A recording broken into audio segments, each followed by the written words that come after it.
Hi guys, welcome back to our channel. അപ്പം നമ്മളിന്ന് ഉണ്ടാക്കുന്നത് തേങ്ങ വറുത്തരച്ച് ചിക്കൻ കറി കേട്ടോ.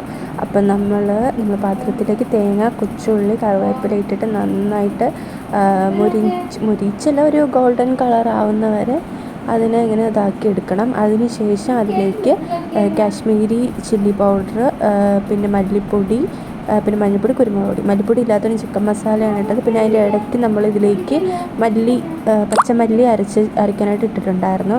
അത് അരച്ച് വെച്ച ശേഷം നമ്മൾ അടുത്ത് പാനിലേക്ക് കൊച്ചുള്ളി, ഇഞ്ചി, വെളുത്തുള്ളി, കടുക് പൊട്ടിച്ചിട്ട് ഇതെല്ലാം ചേർത്തിട്ടുണ്ടായിരുന്നു. പച്ചമുളക്, കറിവേപ്പില, പച്ചമുളക് ഇട്ട് അത് കഴിഞ്ഞിട്ട് ചിക്കൻ ഇട്ടിട്ടുണ്ടായിരുന്നു. അത് കഴിഞ്ഞ ശേഷം നമ്മൾ വെള്ളം തൊടാണ്ട് അരച്ച് വെച്ച അത് ഇട്ടതിന് ശേഷം അതിലേക്ക് നമ്മൾ മിക്സി കഴുകിയ വെള്ളം ഒഴിക്കണം. അതാണല്ലോ ആചാരം. അങ്ങനെ അതെല്ലാം കഴിഞ്ഞ് നന്നായിട്ട് മിക്സ് ചെയ്തിട്ടുണ്ട്. വെള്ളം ഒഴിച്ചിട്ടില്ല. തക്കാളിയും കൂടി ഇട്ടിട്ട് അടച്ച് വയ്ക്കുകയാണ്. അതിന് വെള്ളം ഊറി ഇറങ്ങും. അത്യാവശ്യമാണ് വെള്ളം തിളപ്പിച്ച് ചേർക്കുക. അപ്പോൾ നമ്മൾ ചിക്കൻ കറി റെഡി ആയിട്ടുണ്ട്. കുറച്ചെടുത്തതിന് ശേഷമുള്ള ഷോർട്ടാട്ടോ അത്. Bye bye.